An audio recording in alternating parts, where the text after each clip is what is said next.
Bonjour. Voilà, aujourd'hui on va parler du dernier serviteur, parce que ça valait le coup de prendre du temps pour lui. Donc ce dernier serviteur, comme les autres, quand l'homme maître, finalement c'est comme ça que c'est intéressant de l'appeler, parce qu'il a ces deux aspects.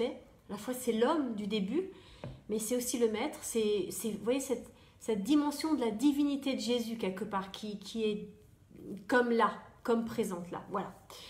Donc, il dit comme les autres, Seigneur. Donc voilà, tous les trois disent Seigneur. Donc ils sont bien dans ce double rapport de l'homme et du maître. Mais lui, il ajoute quelque chose. Il dit plein de choses en fait. Il dit, je savais que tu es un homme, alors que les autres, ils n'appellent pas le maître homme, hein, dur, qui moissonne où tu n'as pas semé et qui amasse où tu n'as pas vanné. Voilà. Pour la première fois, il est le seul des trois à appeler le maître homme. Je savais que tu es un homme. Il est aussi le seul à dire je savais. En grec, je savais, ça veut dire je te connais, je sais. C'est une connaissance finalement intellectuelle. Vous savez, c'est pas quelque chose qui repose sur la relation. Je savais, je sais qui tu es. Tu es un homme dur.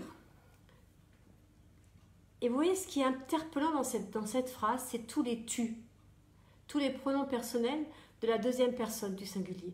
Tu es un homme dur, tu n'as pas semé, tu n'as pas vanné. Vous voyez, les trois fois où il parle, c'est chaque fois pour accuser l'autre. Donc si on met bout à bout tout ce que ce troisième homme il dit, au final, il se situe, j'allais dire presque quelque part, dans la même attitude que Ève. Puisque les grossesses vont être pénibles, eh bien je dis que cet enfant qui naît, en parlant de Caïn, c'est l'homme que j'ai acquis avec l'Éternel. Trois choses qu'elle dit, trois choses qui sont fausses. Celui-là dans notre parabole dit trois choses et les trois sont fausses. Tu es un homme, d'où tu as accès à l'homme, puisque tu connais le maître, et il est tu, et je savais, je sais. Alors, tout de suite après, que ça a été posé, et qu'on voit, enfin j'allais dire que ça met en lumière la non-relation, arrive la chose qui suit, j'ai eu peur. La peur, voilà, la peur, j'ai eu peur. J'ai eu peur.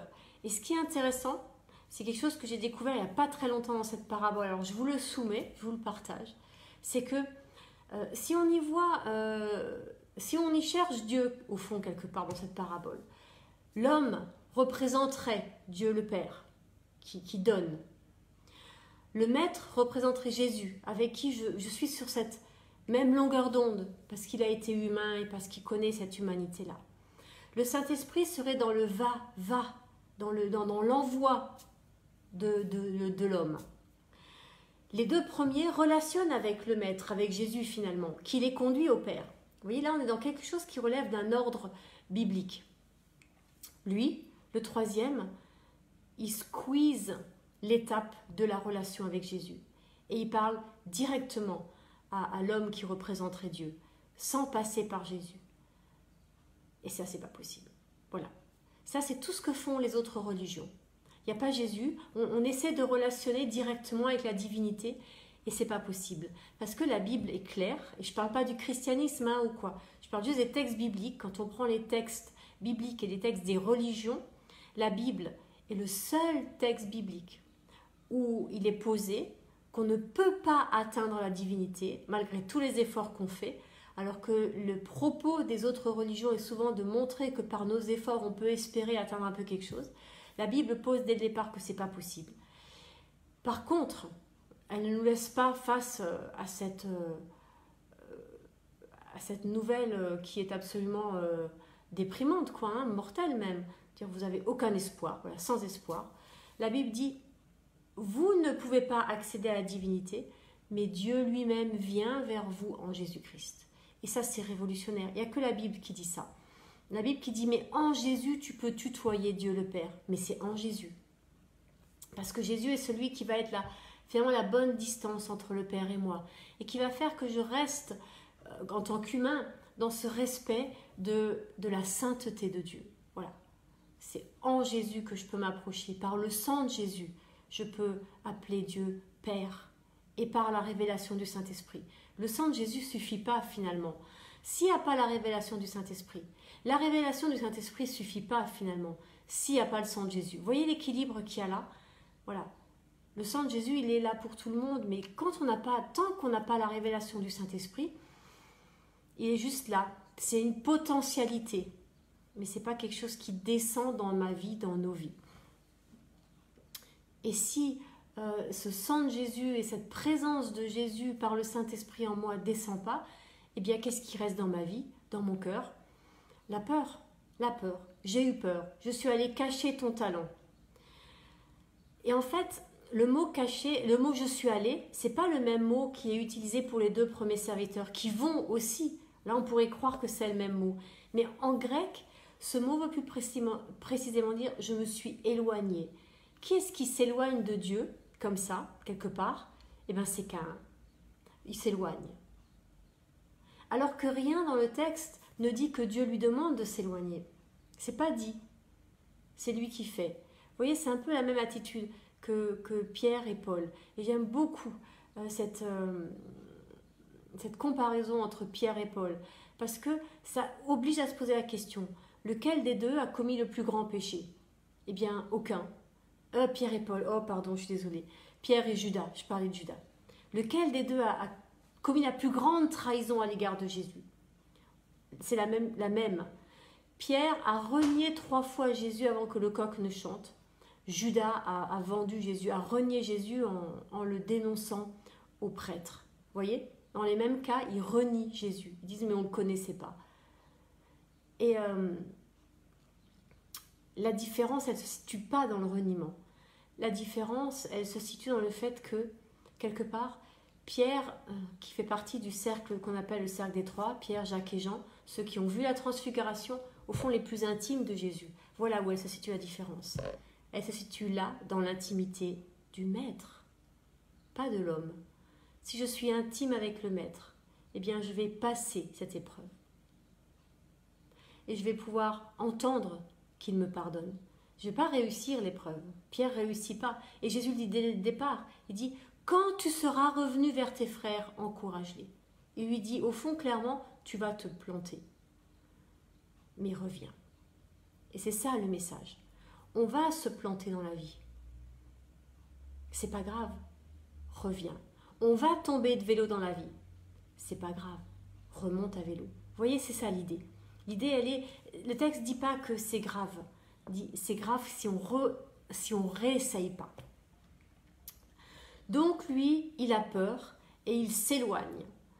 Et puis il dit, voici, prends ce qui est à toi. En grec, c'est plus précis, c'est vois, tu as le tien. Alors que les autres, ils disent, vois ce que j'ai fait. Lui, il dit, vois, c'est à toi. Vraiment, il est dans le rejet, il ne peut pas accepter cette chose. Il ne peut pas accepter cette chose. Le rejet. Vous voyez, cette difficulté qu'on peut avoir d'entendre le Seigneur dire, tu es mon enfant, tu es ma fille bien-aimée. Apprenez voir une fois le psaume 139 par cœur. Ou alors prenez un miroir et regardez-vous en disant, je suis une merveilleuse créature. C'est dur, c'est très dur. Alors, son maître lui répond, serviteur méchant et paresseux, tu savais que je moissonne où je n'ai pas semé et que j'amasse où je n'ai pas vanné. Tu savais. Lui, il n'a pas dit tu savais au début, il a dit, ah oui, non, si, pardon, c'est le même mot. Tac. Oui, voilà, le premier, le serviteur, il dit, je te connais, je connais, voilà, en grec, c'est je connais que tu. Et lui, le maître, il change le mot, il utilise dans le grec, il y a un autre mot qui dit tu savais. Vous voyez, il place, c'est la seule chose que le maître change, ce mot. Là où le troisième serviteur dit je te connais, lui, il dit tu savais. Dans ta tête, vous savez, il déplace le truc. Il lui dit, au fond, c'est comme s'il disait tu ne me connais pas, tu sais des choses. Vous voyez, on n'est pas au même niveau. On n'est pas au niveau de la relation, on n'est pas au niveau de l'intimité. Et c'est souvent l'arbre de la connaissance du bien et du mal. Je sais que machin, elle est ceci, cela. mais je ne la connais pas. Vous voyez la différence? On sait tous des choses, mais est-ce qu'on connaît les gens? Ça, c'est ce que le maître change. Et l'autre chose qu'il va dire, c'est serviteur méchant et paresseux.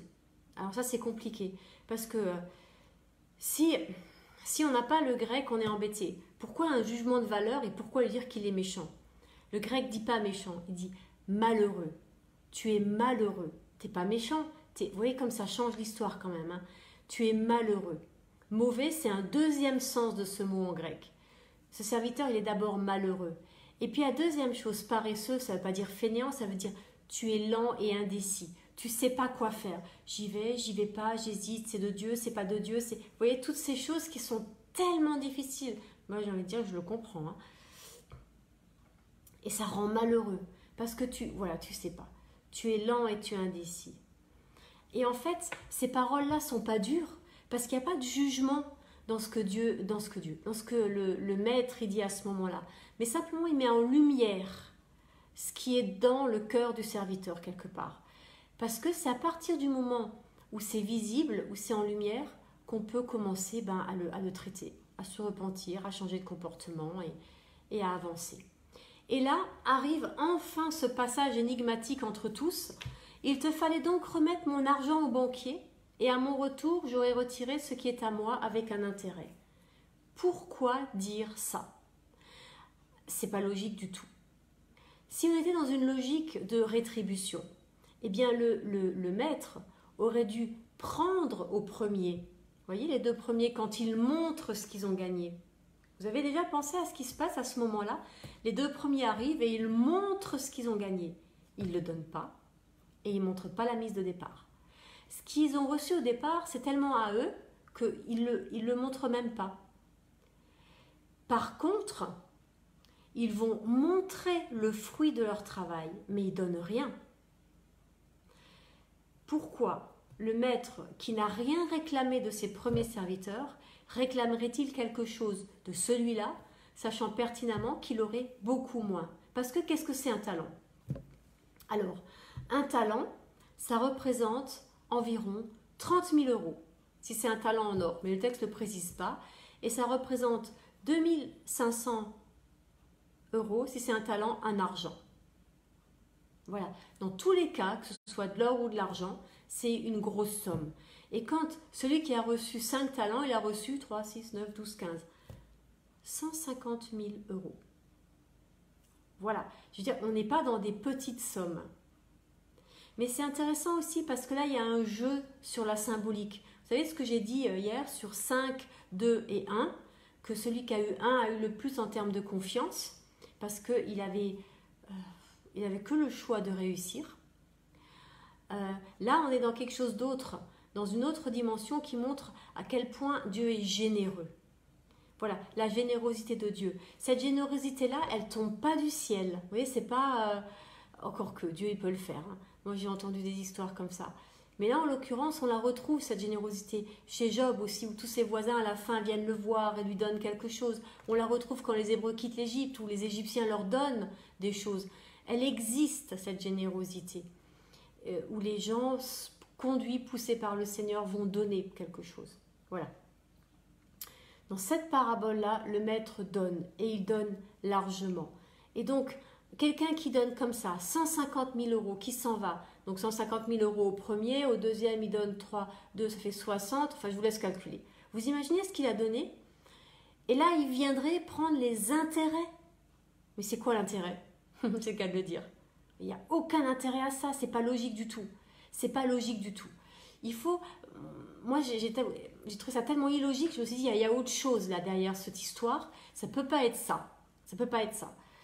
Il te fallait donc remettre mon argent au banquier. Déjà, il entend que l'autre n'a pas pu s'approprier cet argent. Au banquier. Pourquoi le banquier? Qu'est-ce qu'il fait le banquier? Quand il me voit arriver avec une telle somme, 30 000 euros, même aujourd'hui ça marche encore, surtout avec la crise dans laquelle on est, vous avez déjà imaginé, vous arrivez à la banque avec 30 000 euros, un chèque de 30 000 euros. Moi, j'ai juste besoin d'un peu plus, quoi, juste un zéro de plus. Il va faire quoi, le banquier? Non, mais là, il vous sert le café, hein, avec du sucre hein, et un nuage de lait. Vous voyez ce que je veux dire? Et du coup, le banquier va vous poser des questions. Dire, mais vous n'allez pas laisser cet argent sur un compte. Qu'est-ce que vous voulez en faire? Comment vous voulez investir? Comment... Et ça va vous mettre en route. Vous voyez ce que je veux dire? C'est ça l'idée du banquier. Le banquier, il va m'aider à m'approprier cet argent. Voilà la fonction du banquier. Ça va être un vis-à-vis, un regard d'un spécialiste qui va me dire, attends, mais tu peux faire ça, tu peux faire ça, tu peux faire ça, tu peux faire ça, tu peux... Vous voyez? Et tout d'un coup, waouh, ça mettait le gars en route. Voilà la fonction du banquier. C'était le mettre en route. Alors pourquoi est-ce qu'il dit ça? Pourquoi il n'explique pas la chose? Eh bien, c'est parce que finalement, de dire ça comme ça fait réagir. C'est ça qui cherche le maître, ou Dieu, ou le Père, notre Père. Tu dis, mais enfin, c'est pas juste, moi il prend les intérêts, les autres il leur a rien pris. Vous voyez? Et tout d'un coup, voilà, on réagit au moins du côté négatif de la chose. Il commence à se passer quelque chose en lui. Et ce quelque chose en lui est situé du côté pareil, de la colère, de ouais, je te connais, t'es méchant, t'es un homme dur. Donc voilà, mais ça sort, ça sort. Et puis le maître continue, ôtez-lui donc le talent et donnez-le à celui qui a les 10 talents. Comment est-ce qu'on peut entendre ce ôtez-le? Là aussi, il faut faire attention. C'est pas prenez-lui. C'est porter, emporter. Voyez? C'est comme si au fond le maître disait, je vois que ce talent, il t'écrase. Portez-le, emportez-le. On va lui enlever ce qui l'écrase. Pour qu'il respire à nouveau un peu. C'était trop dur pour lui. Voilà, c'était juste trop dur. C'est d'enlever le poids. Et l'idée, c'est de décharger cet homme. Est-ce que vous voyez tout l'amour de Dieu pour cet homme? Il ne le contredit pas. Il n'entre pas dans des grandes discussions sur « mais non, t'as mal compris qui j'étais ». J'allais dire, il ne lui prend pas la tête. Il dit « ok, t'en es là? Très bien. Puisque t'en es là, voilà les conséquences de tes actes.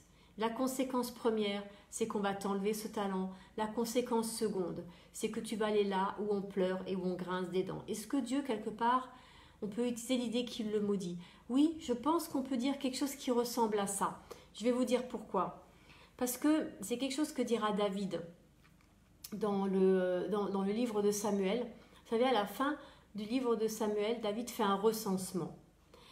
Et ce recensement, finalement, le prophète va venir voir David et va dire, à cause de ce que tu as fait, voilà, il y a trois conséquences. Tu dois choisir une conséquence dans ce que tu as fait. Ou est-ce que tu vas être attaqué par tes ennemis, ou l'Éternel, sa main va s'appesantir sur le peuple. Et David va choisir de dire, je préfère tomber entre les mains de l'Éternel qu'entre les mains des hommes. Et donc, il va y avoir une plaie qui va venir sur le peuple. Et puis, David va demander pardon. Et vraiment, Dieu va avoir pitié, il va arrêter la plaie. Voilà.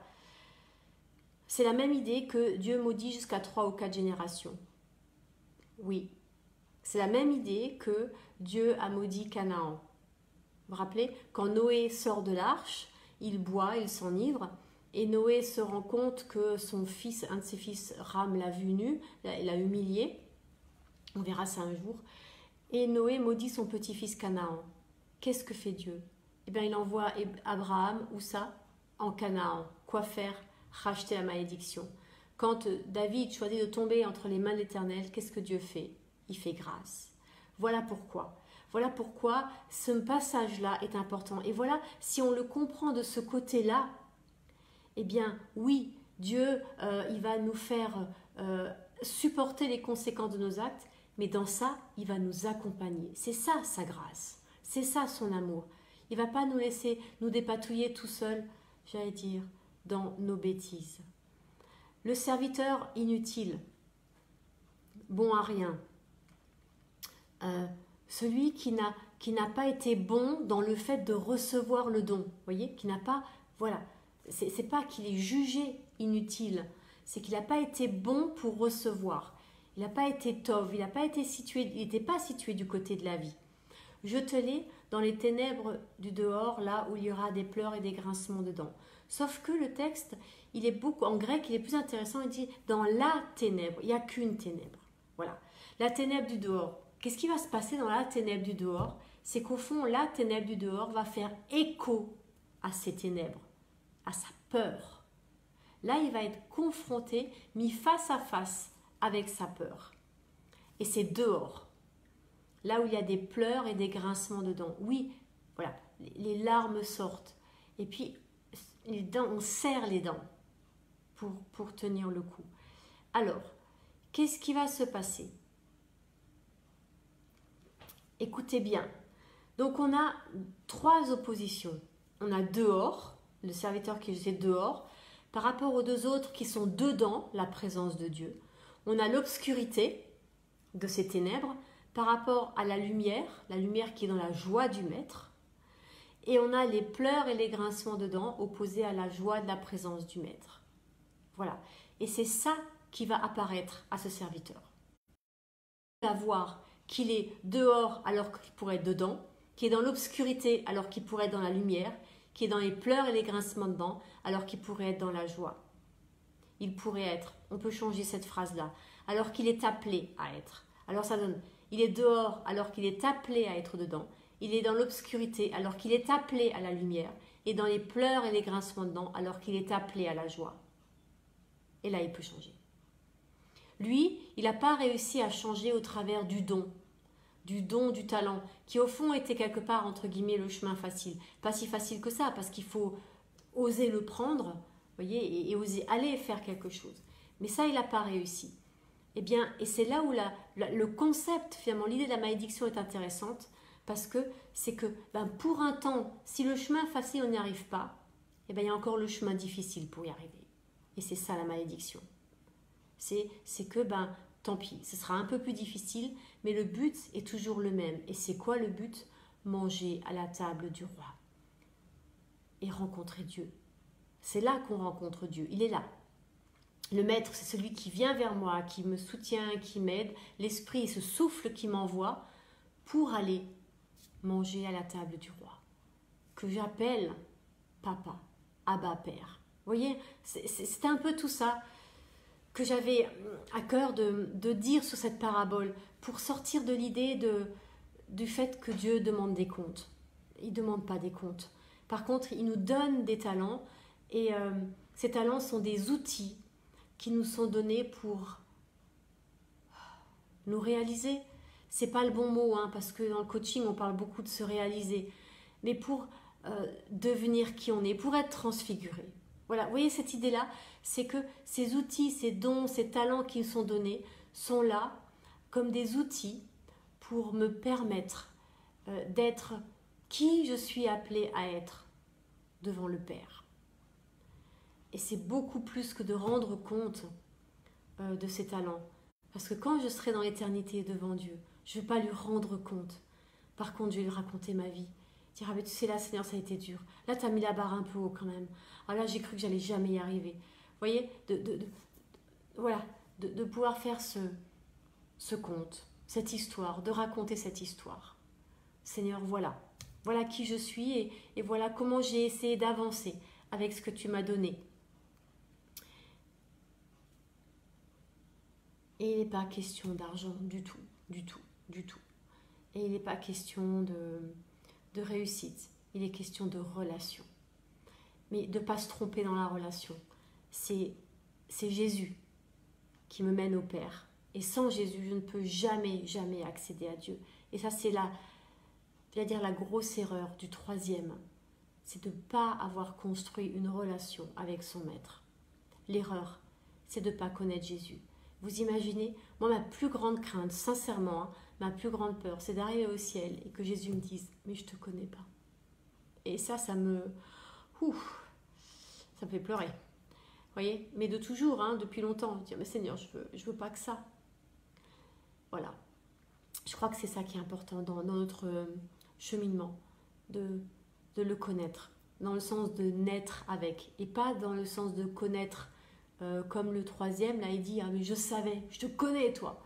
Connaître de l'arbre de la connaissance du bien et du mal, mais connaître de l'arbre de la vie. Vous voyez pourquoi ils sont si proches? Parce qu'au final c'est un peu le même mot, connaître, mais attention, connaître en bien ou en mal ou connaître en vie. tous les jours, j'essaie de dire, je choisis la vie et je choisis de connaître du côté de la vie. Et j'aimerais nous inviter à vous aussi à choisir du connaître, de connaître le Père par Jésus, envoyé par l'Esprit, et du côté de la vie.